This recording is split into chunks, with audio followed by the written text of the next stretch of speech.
here from Music Manners 101, and that's Jay. You haven't seen her in forever. We're doing the Q&A! Woo! So, super excited. Thank you guys all for submitting questions. And why am I shouting? I'm shouting very loud. So let's get to the questions! Why do you guys listen to music, and what emotion do you feel when you listen? I think it depends on the mood and what you feel like. I know for me personally, I listen to a lot to be encouraged. I think that God can encourage you a lot through the music you listen to and the words that it says. I think my emotion to music, it really just depends on the song. You know, if it's like a really fast song, you know, it really just depends on the words. So sometimes I feel happy, and sometimes I feel sad, sometimes I feel encouraged. And the reason I listen to music is it's really a great way to worship God and to just have fun, and you know, that's my kind of special way of being with God and everything. So yeah. Which Music Madness artist do you have the most in common with, and why? Well, I wish it was Colton, but it's not. I think that it's I have most in common with Jamie Grace. We were both diagnosed with the same disorder, which is Tourette syndrome. Both of them were 11. And I can relate a lot to her songs. So, yeah. So the Music Madness artist that I have most in common is with 10th Avenue North. Not just because they're my favorite band, but because we both play guitar. You know, me and Mike both play guitar. Me and Jeff both play guitar. You know, and me and Mike we both have scars on our heads. And how I got mine was I was little, and my dad was kind of doing an airplane, and he was really tall, and he ran me into the ceiling fan and cracked my head open, and Mike, he got in a car accident, and it busted his head open.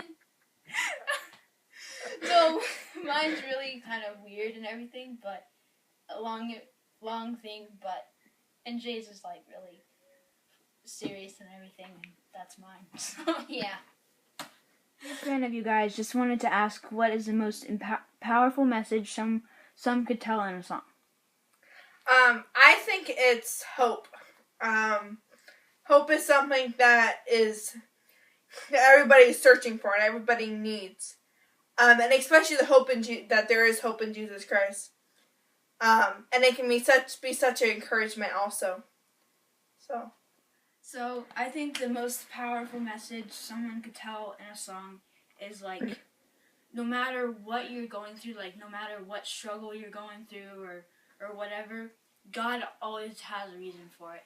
And I think sometimes we think when God puts a struggle in our life that we're saying God changed the situation, but really we don't know that God put that situation in our life to change who we are. And so I think that's kind of cool. So yeah. When can I worship God through song? Does it have to only be at church and only with soft, slow music? You can worship God any time. It doesn't have to be just at church. It can be, church is just 4 walls and some carpet. It doesn't matter where you worship God. And you don't have to worship God with slow, soft music. It can be with any music as long as it's glorifying to God. So thank you so much for submitting that question. That really meant a lot to me, and I hope that answered it. So thanks. I think worship is really an attitude of the heart. So, you can be singing at church and not really be worshiping if your heart's not right. But as long as your heart is right and the words are glorifying to God and you mean what you say when you sing it, then it's worshiping God. It doesn't really matter the beat of the song. You know, the beat isn't what worships God, it's the lyrics and it's the fact that you're doing it. So, and anywhere, you can do it anywhere. Like Elle said, you know, I jam out with, you know, Royal Taylor in my bedroom. Well, as long as I'm doing it, you know, for God and my heart's in it, then it's worshiping God. Our next question is, what are you guys' real names? The world will never know. I'll give you a hint. My name starts with L, and J starts with J. That's for us to know and you never to find out. And I love rap, but a lot of rap I know is not pleasing to the Lord. So I need some Christian rap singers. First I want to say that it's great that you realize, as a new believer, what is glorifying and what's not. Because there's a lot of music out there that the lyrics just aren't, pleasing to the Lord. But there are a great many list of rap singers.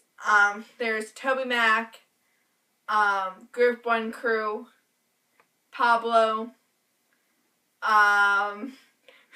KB, I'm giving her a funny face. Lecrae, and my favorite, Dylan Chase. I absolutely love Dylan Chase. But anyways, yeah.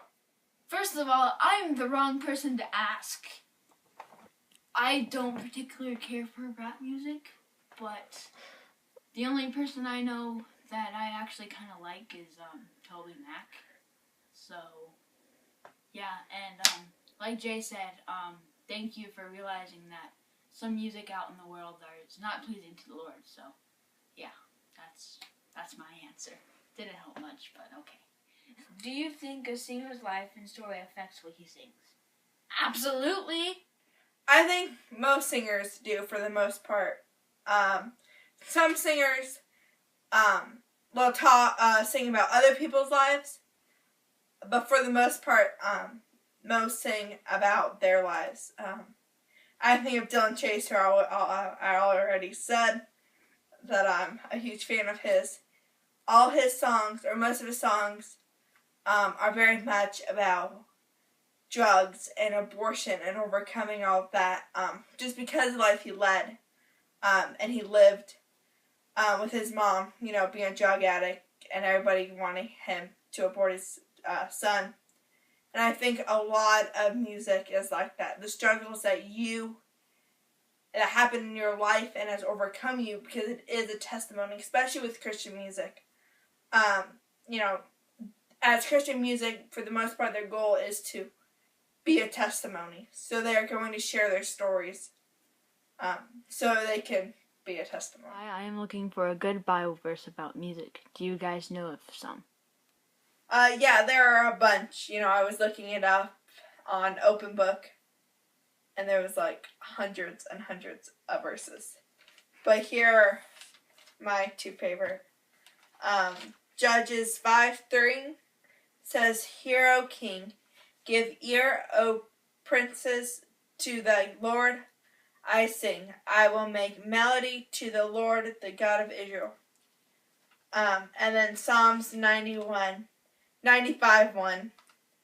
"O come, let us make a joyful noise to the rock of our salvation." And Psalms is mostly praises and songs to God. So if you're really interested in that and want to know more, I encourage you to look up Psalms. All of Psalms is basically talking about music and praising or writing songs to God. So first thing, before I answer your question, is Jay meant open Bible, not open book. Yep. So my answer is yes, and my verse is Psalms 149:3, and it says, "Let them praise His name with dancing and make to Him with tambourine and lyre." And I recommend, if you want like more verses, you can download the Holy Bible app on your phone, your iPad, your iPod, or your Android, or whatever you have, and you create an account and you can search for a word. So you can search for music, and it will have all of the verses that have music related into them. And that's how I found this verse. So I hope that answered your question. So yeah. Wondering, what is your favorite quote of Colton? There I have millions and millions and millions because I am Colton's biggest fan. AKA no. AKA yes.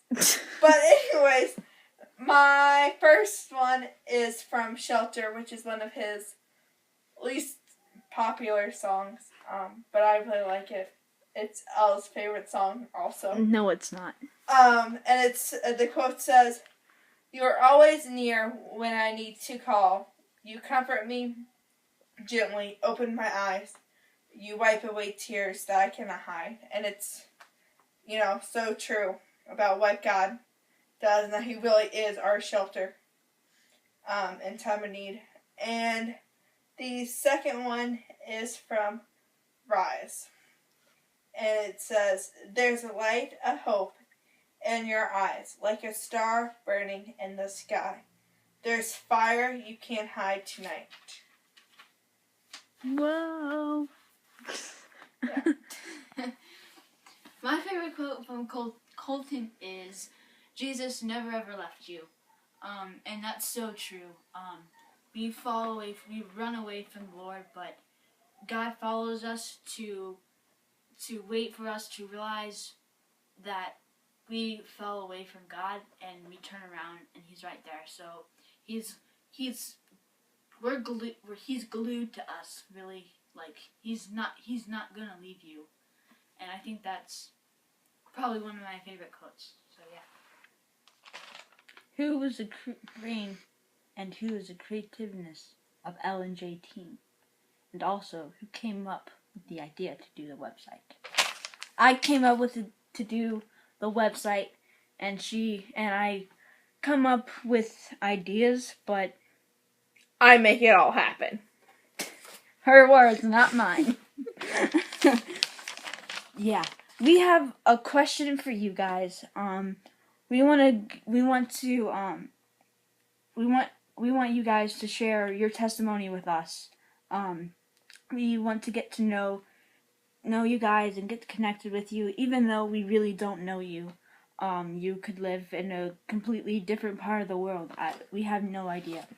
But we really want to get to know you guys, and maybe you have a testimony that you want to share with us, or just a story that you want to share. That would be amazing. You can submit it just like you submitted a question, and on our website. And you don't have to submit if you didn't submit a question for the Q&A. You can feel free to submit a question or a testimony here, because we want to get connected with you guys. And we had so much fun making this Q&A. I had a blast, and I know Jay did too. And I want to thank you, every single one of you, for submitting a question. It means a whole bunch. And yeah, any last words? If you haven't done a question and you want to do another one, you can comment below if you're on YouTube, or post on the website. Or also, we do have a Facebook page, so you can private message us. So yeah, and hope you have a great day, great night, and I will see you all later. Goodbye.